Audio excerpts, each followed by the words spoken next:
next 3 minutes plus. You gotta admit when I'm rhyming, it's nice, your heart is my pinata. My wordplay will astound, I make your mom say wow. Ironically, wow is the word mom upside down. Trying to separate myself from my bizarre persona, like a rabbit cadaver trying to stab his own organs. What is up? Welcome to another episode of Maximilian Must Know. Today we're going to do my starting lineup for the fall of 2018. Fall, I'm sure some of you know, I've mentioned before, is my favorite season to wear fragrances. It's not brick-ass cold, so you have to really cover yourself up. But it's, you know, just chilly enough so you could sort of wear the stuff that you want, some of the more heavier scents out there. Doing these a little bit earlier in the season nowadays, so if there's anything that I talk about that you're interested in, you know, you got a chance to check it out while that season's still going. So if you don't know what a starting lineup is, hey, watch some older videos, but I think many of you know the deal by this point, so let's get right into it. The signature scent. So the fragrance I've been wearing just a ton of so far this very early in the fall, and only really on some cooler days, as it's still, you know, a little bit summer like here in New York City, but something I really expect to be just rocking the shit out of this fall is a fragrance I don't think I've talked about yet on this channel. Very inexpensive fragrance from the house of Frank Olivier. This is called Oud Touch, and this was like a $20 fragrance on eBay. And if you like Oud Ispahan or Oud Paolo, Oud Ispahan by Dior, the Privé line, Oud Paolo by Diptyque, this is going to be right there. Okay, it's a little bit more ethereal, a little bit more transparent than those. Those are a little bit heavier, a little bit more dense. It's a little bit lighter, but it really has that sort of dirty, skanky oud. You've got incense, you've got rose, you got caramel. It's just a really heady, great fall oud fragrance. And for $20, you just cannot go wrong. I don't think I've ever done a $20 fragrance in a starting lineup, but I really like Oud Ispahan by Dior, and I was really close to purchasing it. And I'm glad I got to try this, because I don't feel like I no longer need either Oud Ispahan or Oud Paolo. Those are both great fragrances. This is 90%, you know, to me, like those. This is a great fragrance, so I'm definitely going to be wearing a lot of this fall. As for my work fragrance, I put a decent size dent in this bottle. I just think this is a really classic, great fragrance to wear to work for a professional male. I think it's from the 1920s, so you have a $20 fragrance and now a fragrance from the 1920s. For work, I'm going to be wearing a lot of Mies 10. It's really one of my favorite leather fragrances. I think it's just super classy. You got this wonderful, really rich leather, some carnation, there's oak moss here, there's castoreum.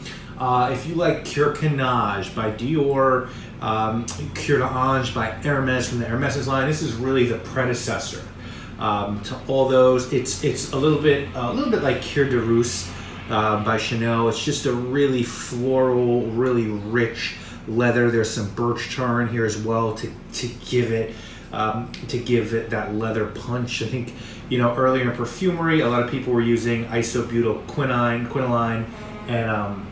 and birch to give this leather effect before there were, you know, these synthetic leather materials that are out there now. So this is a really good leather fragrance.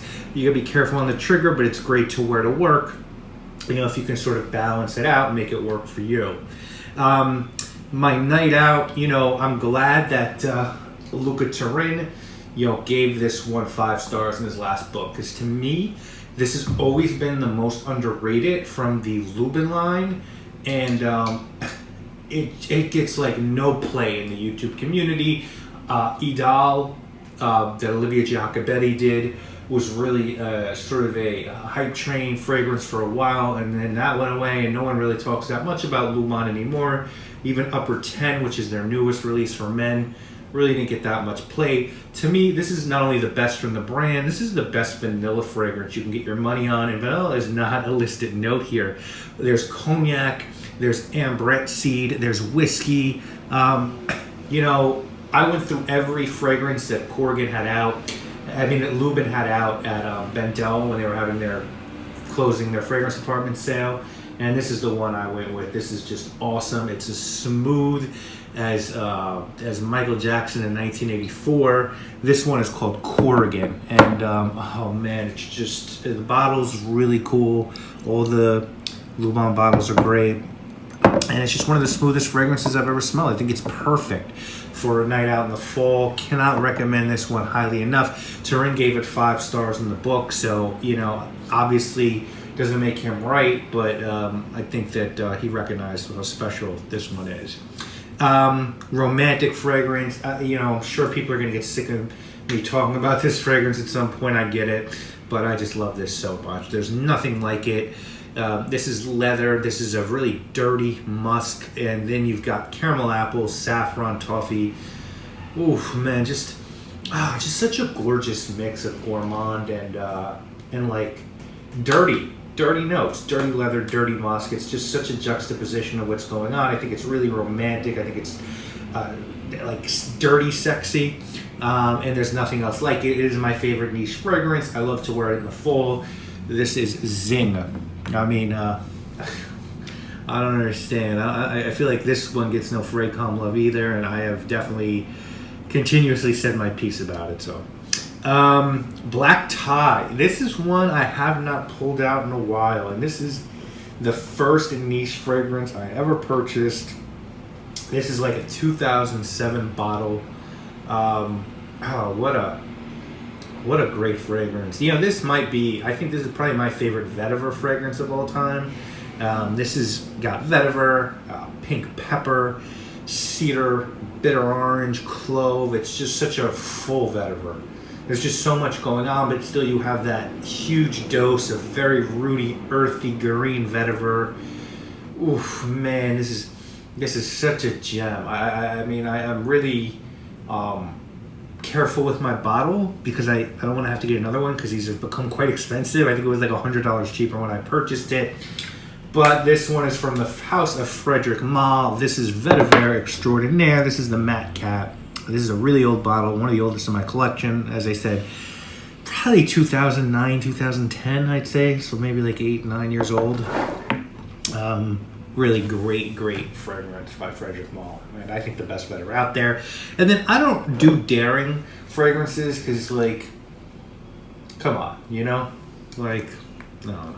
I just don't. So I switched it to Rediscovered. And this is something, I don't know that I rediscovered it, but I definitely been picking it up a little bit more recently. To me, like, I think Frappan has some really good fragrances. I really like 1697. But to me, it smells, it's identical to Vanilla Absolument by L'Artisan, so I never went after it. I think 1270 is very good as well, but 1270 it's not a big performer on me, and I don't think there's anything super special about it. And I think La Humaniste, great fragrance, but just a piss poor performer. So what I've tried, I really like this, and this was a straight blind buy for me. I'm so happy that it works out the way that it did. This is great fragrance, and one that I reached for quite a bit. It's called Passion Was, and I reviewed this. But if you're unfamiliar with it, there's a really nice tangerine note here, and you might think, well, tangerine, how's that work? Is that really a fall fragrance? Well, it's really quite a nice contrast because you have tangerine and then you have rum and nutmeg and like an oak note. So you have this very boozy orange fragrance with this really boozy, like tangy fragrance because of this tangerine. Tangerine makes it like tangy. And then just this gorgeous nutmeg note. I wonder if there's nutmeg absolute in this because the nutmeg is so smooth.